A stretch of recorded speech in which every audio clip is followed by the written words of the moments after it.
প্রায় মেয়ে একটা ভুল করে তার পুরো সুন্দর একটা সংসার জীবনকে ধূলিসাৎ করে ফেলে।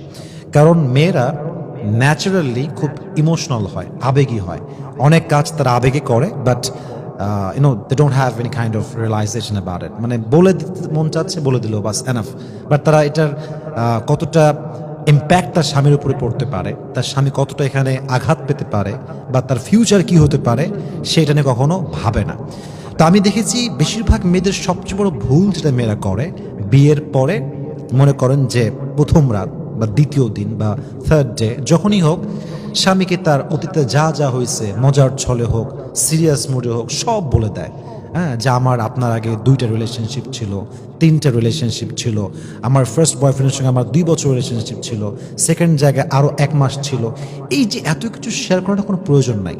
কারণ স্বামী কখনো তার স্ত্রীর সতীত্বের দাগ সহ্য করতে পারে না।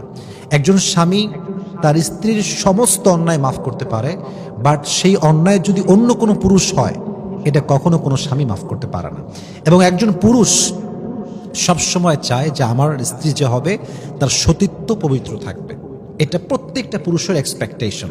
তো যখন বিয়ের পরে আপনি বলে দিলেন যে আই হ্যাড ব্যাড পাস্ট, এই বয়ফ্রেন্ড ছিল আমার এত রিলেশনশিপ ছিল, তখন আপনার স্বামীর যে আপনার প্রতি একটা ফিলিংস, অনুভূতি, পবিত্র অনুভূতি, এটা সঙ্গে সঙ্গে ব্রেক করে। ওই ভালোবাসা তখন আপনার স্বামীর ভিতরে মানে আর থাকে না, যেটা আগে ছিল। এজন্য whatever you have done in your past, that was your past. So I think you should not share your past with your husband. যা হয়ে গেছে, আপনি আল্লাহর সঙ্গে কানেকশন করে তওবা করবেন। বাট স্বামীকে বললে সংসার কি বেশি দিন টিকবে? যুবক ভাইয়েরা, বেশি দিন টিকবে না। এই জন্য আমার মনে হয় বিয়ের আগে যা হয়েছে, it was your past. So don't share your past with your husband. আর আমি আমার জায়গা থেকে ক্লিয়ারেন্স দিচ্ছি, একজন ব্যক্তিত্ব সম্পন্ন পুরুষ কখনো তার স্ত্রীকে ফোর্স করবে না এই বিষয়ে যে তোমার কোথায় রিলেশনশিপ ছিল আমাকে বলতেই হবে। এটা ঠিক না। এটা আমরাও প্রায় সময় ভুল করেছি বা ভুল করি, এটা ঠিক না। কখনো হাজব্যান্ড তার স্ত্রীকে জিজ্ঞেস করাই উচিত না এটা। কারণ যখন আপনার স্ত্রী সত্যটা বলবে, আপনি সহ্য করতে পারবেন না।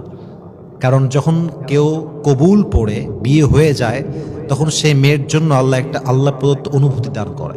তখন সেই মেয়ের ভাগটা একান্ত নিজের মনে হয়। ওখানে কেউ ভাগ বসাইছে আগে, ওটা কখনো কোনো ব্যক্তিত্ব সম্পন্ন পুরুষ সহ্য করতে পারে না।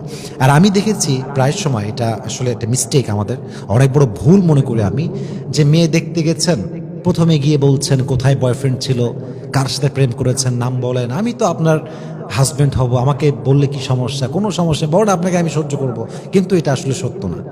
এটা বিয়ের পরে অনেক বড় একটা সিনক্রেট তৈরি হয়, অনেক বড় একটা ঝামেলা হয়, একটা পর্যায়ে এটা ডিভোর্সের পর্যায়ে গড়িয়ে যায়। অতএব পুরুষ যতই বলুক যে সব বলে দেন, আমি আপনারে সারা জীবন ধরে রাখবো, না, আপনি বলবেন না।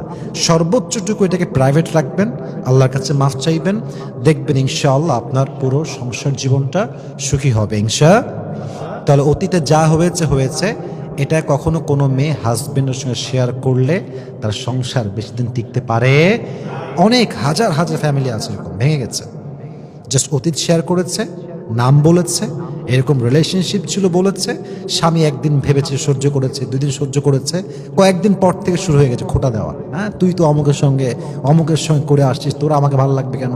এই কথা বলতে একটা সুন্দর সম্পর্ক একদম শেষ পর্যন্ত ধ্বংসত্বের দ্বার প্রান্তে পৌঁছে যায়। এই জন্য প্রত্যেকটা মেয়েকে আমার এটা পরামর্শ বলতে পারেন, রিকোয়েস্ট বলতে পারেন, অনুরোধ বলতে পারেন, কখনো পাস্ট শেয়ার করবেন না। যা হয়ে গেছে, এটা আপনি ভুল করেছেন, তখন আপনার বয়স কম ছিল, আপনি ম্যাচিউর ছিলেন না, ভুল হয়ে গেছে। বাট স্বামীকে বলে নিজেকে ছোট করবেন না। আল্লাহ প্রত্যেকটা মেয়েকে এটা বোঝার তৌফিক দান করুন। সকলেই পড়েন আমিন।